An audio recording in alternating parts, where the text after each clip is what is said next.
Joe Budden goes off on ice for saying he's protecting Roc Nation.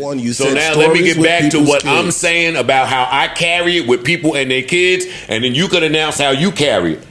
I hate this gotcha moment. Not gotcha moment, it don't bro. make no sense. It ain't no gotcha Brian moment, McKnight bro. wanted nothing to do with his kids. Ain't claiming his kids even in death freeze. Please leave me alone right now. I'm telling people about how I carry people with kids. But I also see how it's different. Like another. It always be different when he try that.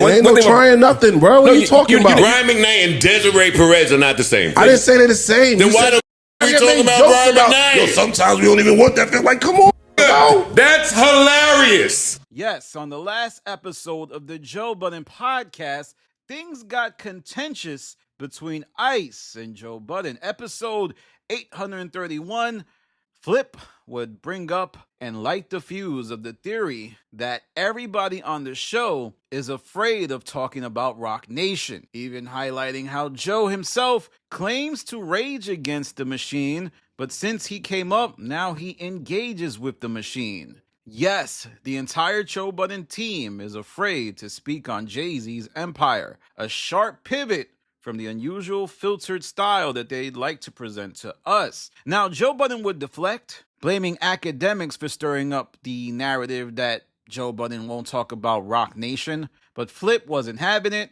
and neither is a lot of the audiences that listen to the Joe Budden podcast. I mean, there's receipts. Let's even talk about the Jazzy example. Remember when Jazzy was on the show? She said, F Roc Nation. Roc Nation is trash. I'm saying Roc Nation was trash, right? Roc Nation was trash. I'm not saying good things about Roc Nation. Oh, that whole cast was silent. No pushback. Just awkward, dead air. But Ice would enter the ring. He didn't let it slide.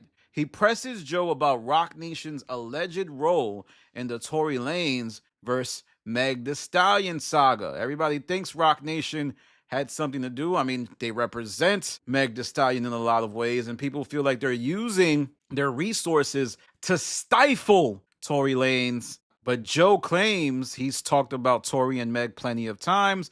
Ice corrects him, saying you never mentioned Roc Nation's direct possible involvement in the Tory and Meg saga. Then Joe says he doesn't know if it's true. There's no proof, with Mark saying that the theories is bonkers. But even Joe says, hey, man, that theory really isn't bonkers. So that reveals to you what Joe actually thinks. He believes that Roc Nation is behind the Meg and Tory thing. He knows it probably, or I wouldn't say he knows it. He has intel that might make him strongly believe that is the case. Then there's the Jay-Z card. Joe finally comes clean, and he says he respects Jay-Z too much to go there. And the truth is getting revealed. I mean, this was obvious, but it kind of shows you why he bashes Drake and loves Jay-Z so much, because I think Drake and Jay-Z are engaged in a war, and the separate satellites are advocating for the other party, and that there's a lot of science to be done there, but that's for another day. Then Joe says he won't talk about anyone's kids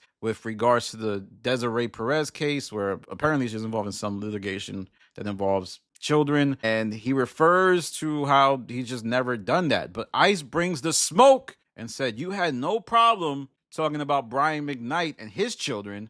But Joe tries to pivot, saying that he has something against absentee parenting. But Ice had him dead to rights. It was comical to me that Joe Budden is an advocate against people not raising their kids. Now, I'm not trying to take shots. That's not really what I'm trying to do. But he's always joked about how parents need to leave their kids and get money. Now, that's not absenteeism, but it's just something that he's never said before, and he was in full Gaslight Gretzky mode, because absentee parenting? I don't know about that, bro. Then Joe accuses Ice of orchestrating a gotcha moment and not making his own points, but Ice simply did what Joe asked, and he got so mad that he demanded that Ice provide another example, but the hypocrisy was exposed. And then Mark Lamont, oh man, he went full yes man. He tried to play the role of rational middleman. He admits that the Brian McKnight point was fair by Ice, but then he says it's different because it led to a bigger conversation. I think you're right. I think we do talk about kids and I think you're we do. That's all I'm saying. Right. But I think it's important, though. So I think a better statement might be that it's certain kinds of conversations we have and certain kinds we don't. For me,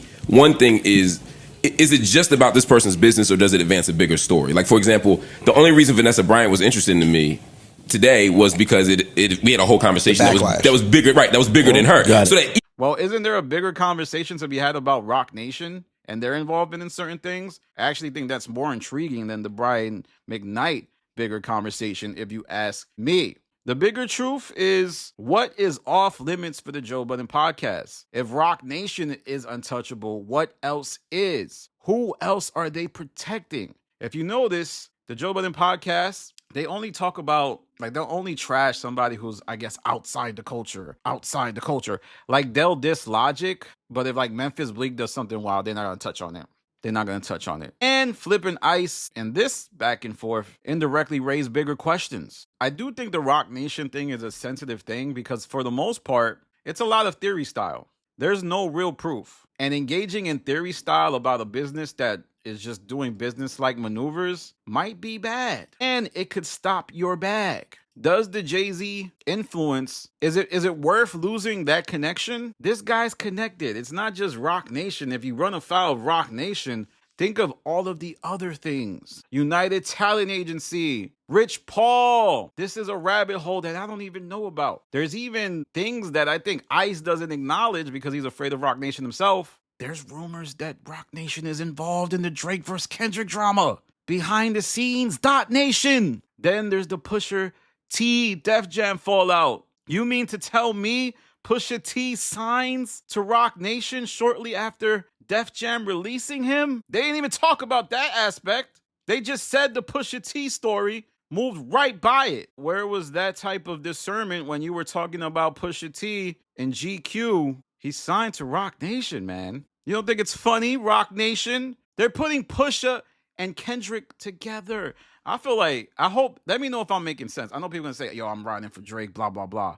But I just think all of this media silence is more strategic than objective. Now, the final thoughts on this is Ice landed the first blow to Joe. He had him screaming, looking at a character. The man, Joe, doesn't like accountability. This is an example of what I've always said about Joe. Joe likes to play the, oh, you sensitive card against other people, but he's one of the most sensitive people you will meet. He simply just has the power structure of the podcast to deflect all of the attacks against him. And don't be shocked if Joe's ego takes a hit. I think he's going to come back at Ice. I think deep down in his mind, he might be thinking, yo, all I've done to protect you. You're one of the most sensitive people on the show, and you want to call me out? Oh, man, we're going to get a G-Money situation soon. Joe's going to take Ice on that roof. He's going to point the burner at him and say, am I my brother's keeper? This wasn't just a debate. It was a rare moment where the Joe Budden podcast had to answer for what they don't say.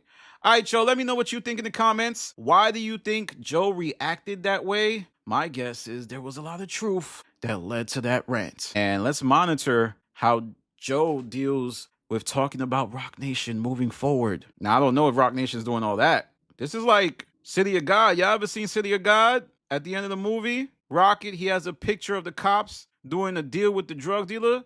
He says, I got the info, but he can't release it because it would wake up too much. That's what Joe may be doing, because he did say that the theory that Roc Nation has influenced the Meg and Tory situation isn't wild. But then again, all of this might be false, so I don't want to imply anything without actual evidence to confirm that. All right, y'all. Follow me on Instagram, The Stop TV. Follow me on Twitter, The Stop TV. Also, tap in with my Patreon. I have a spaces that I did with Young Guru, Jay-Z's famed producer, 20 Grammys. He said it on the space, and it's on my Patreon.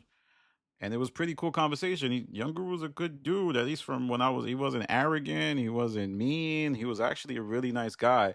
So tap in with the Patreon to listen to it. This is Danny from The Stop. Peace.